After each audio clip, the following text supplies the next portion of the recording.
आज एक और युवा रोजगार की मांग को लेकर दर दर भटक रहे हैं, आंदोलन कर रहे हैं और सरकार से आस लगाए हुए हैं। इन्हीं युवाओं के बीच एक ऐसा युवा भी है जो विदेशों में लाखों का पैकेज छोड़कर, नौकरी छोड़कर अपनी मातृभूमि वतन में लौटकर भारतीय सभ्यता और संस्कृति का गांव-गांव अलख रहा है। जी हाँ, हम बात कर रहे हैं प्रधानमंत्री राष्ट्रीय युवा सलाहकार समिति के 5 सदस्यों में से एक सदस्य बटनगर तहसील के अमला निवासी राजपाल सिंह राठौर की, जो विदेशों में एक अच्छी नौकरी करते थे, लेकिन स्वामी विवेकानंद के विचारों से प्रेरित होकर अपने भारत की सभ्यता, संस्कृति को और प्रधानमंत्री के भारत विकास को जन जन तक पहुंचाने के लिए गांव-गांव युवाओं को जागृत कर रहे हैं। 11 सितंबर को योग चेतना विज्ञान धर्मार्थ सेवा संस्थान बालाजी धाम रूनीजा में आयोजित एक शाम राष्ट्र के नाम और क्षेत्र के शिक्षाविदों का सम्मान में आयोजित कार्यक्रम में उपस्थित होकर सैकड़ों युवाओं को संबोधित करते हुए श्री राठौर ने कहा कि भारत को विश्व गुरु बनाने की जरूरत नहीं है, भारत तो पहले से ही विश्व गुरु है। पूरे विश्व को भारत ने ऐसी कई जानकारी उपलब्ध कराई जिनके आधार पर विश्व के कई देश आज हमारी भारतीय सभ्यता और संस्कृति को अपना रहे हैं। राजपाल सिंह राठौर और कार्यक्रम की अध्यक्षता कर रहे स्वामी भरतदास जी का स्वागत क्षेत्र के जनपद सदस्य सुनील यादव, रूनीजा सरपंच प्रतिनिधि राजेश मैड़ा, माधवपुर सरपंच सत्यनारायण ढाकड़, गजनी खेड़ी सरपंच प्रतिनिधि को कौटिल्य सिंह ठाकुर, भाजपा नेता राजू मिश्रा सहित कई युवाओं ने किया। कार्यक्रम का संचालन आचार्य धीरेन्द्र सिंह परिहार ने किया। बटनगर से श्याम पुरोहित की रिपोर्ट। सबसे पहले मैं ये बता रहा हूँ कि आपके मन में ये भावना कैसे आ गई कि आप विदेश में एक बहुत अच्छा जॉब छोड़ के राज्य के प्रति समर्पित हो गए? सर, मेरा ऐसा मानना है कि समाज ने, मैं पर्सनली ऐसा सोचता हूँ कि इस समाज ने मुझे बहुत कुछ दिया है और जब मुझे ये मौका मिला कि समाज के लिए कुछ करना है तो फिर वहाँ पे नौकरी और ये मायने नहीं रखता। समाज को वापस से देने के लिए कम लोगों को ऐसा सौभाग्य मिलता है कि उन्हें ऐसा मौका मिले तो वो समाज के लिए कुछ काम कर सके। मुझे जब मौका मिला तो मैंने वापस आने में संभवतः 3 सेकंड से ज़्यादा का समय लगा और ये तय कर लिया कि मुझे भारत वापस चल के और भारत में राजनीतिक सामाजिक क्षेत्र में कार्य करना चाहिए, ताकि इस समाज से जितना सीखा है उस सीखे हुए को पुनः समाज को दे सके, इसलिए कार्य कर रहे हैं। सर, प्रधानमंत्री राष्ट्रीय युवा परिषद में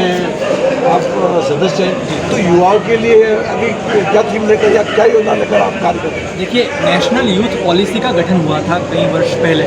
परंतु नेशनल यूथ पॉलिसी का इम्प्लीमेंटेशन ठीक से अभी नहीं हो पाया। माननीय प्रधानमंत्री जी का सदैव से ऐसा मानना रहा है कि भारत युवाओं का देश है और युवाओं की आशा आकांक्षाओं के अनुरूप हम भारत का निर्माण कर सकें तो उन सब चीज़ों को गवर्नमेंट अपने तक लाए और फिर पॉलिसी उस हिसाब से बने और वैसा इम्प्लीमेंटेशन हो, इसलिए इस समिति का गठन हुआ था। कई विषयों पर अभी शोध जारी है, थोड़े बहुत समय में जब इसकी बैठकें कंटिन्यूस होने लगेगी तो फिर पॉलिसी में भी वो चीज़ें रिफ्लेक्ट होने लगेगी, दिखने लगेगी। तो आज का युवा रोजगार की तलाश में भटक रहा है, तो भारत सरकार आपकी टीम प्रधानमंत्री को कोई ऐसी योजनाएं लेकर दे रही है कि युवाओं को ज़्यादा से ज़्यादा रोजगार मिले? देखिए, माननीय प्रधानमंत्री जी का सदैव से ये कहना है कि स्टैंड अप इंडिया, मतलब भारत को खड़ा करना है, इसलिए कई योजनाएं ऐसी माननीय प्रधानमंत्री जी लेकर के आए थे, जैसे मुद्रा लोन माननीय प्रधानमंत्री जी लेकर के आए। तो केवल इतना नहीं कि रोजगार देने वाला बनना, ऐसा एम्फेसाइज करके माननीय प्रधानमंत्री जी अपने देश के युवाओं को हमेशा कहते हैं कि खुद के लिए ही नहीं कमाना, एक खाली नौकरी करना, तो नौकरियां तो सरकारी भी निकलती रहती है, प्राइवेट कंपनियां भारत इतनी आ रही है कि रोजगार उससे नव सृजन होता ही है, परंतु हमारा सदैव से ये मानना है कि हम रोजगार देने वाले ज़्यादा बने। तो इसलिए माननीय प्रधानमंत्री जी कई योजनाओं के माध्यम से युवाओं को लोन देना, स्टैंड अप इंडिया जैसे स्किल इंडिया, डिजिटल इंडिया, मुद्रा योजना के तहत लोन देना, ऐसी कई योजनाएं प्रधानमंत्री जी चलाते रहते हैं, चल रही है, जिनके माध्यम से युवाओं को लोन भी मिलता है, प्रोत्साहन भी मिलता है। और आप देखेंगे कि पिछले वर्ष पूरी दुनिया में सबसे ज़्यादा अगर नई स्टार्टअप कंपनीज अगर कहीं पे खड़ी हुई है, शुरू हुई है, तो वो अपने भारत में हुई है। ये सारी चीज़ों के पीछे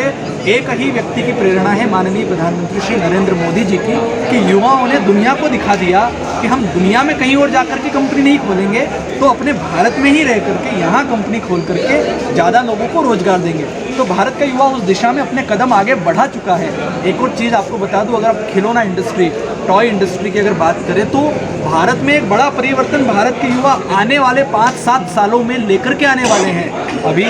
टॉय इंडस्ट्री पे पूरी तरीके से एकाधिकार चाइना का था, परंतु माननीय प्रधानमंत्री जी के लगातार प्रयासों से भारत के युवाओं ने अब टॉय इंडस्ट्री में जा करके और अपनी पेठ जमाना शुरू की, उसमें कई कंपनियां शुरू हुई है। तो इस तरीके से रोजगार भारत में दिन दुनी रात चौगुनी उन्नति से बढ़ रहा है और इसके बड़े फायदे आने वाले 5-7 सालों में इस देश में देखने को मिलेंगे। तो युवाओं के शिक्षा नीति के ऊपर भी कोई कार्य चल रहा है कि वर्तमान में जो शिक्षा नीति चल रही वही लागू रहेगी? राष्ट्रीय शिक्षा नीति ऑलरेडी इम्प्लीमेंट होने लग गई है कई जगह पे। अगर कोरोना नहीं होता तो ये इतना डिले नहीं होता, परंतु चूंकि आपको भी पता है कि 2 वर्ष राष्ट्रीय शिक्षा नीति लागू हुई ही थी और कोरोना आ गया था। तो कोरोना के बाद में अभी तक थोड़ा सा उसमें कुछ डिले ज़रूर हुआ है, पर ये आने वाले सत्रों से राष्ट्रीय शिक्षा नीति लगभग सब जगह पे लागू होना शुरू हो ही गई है और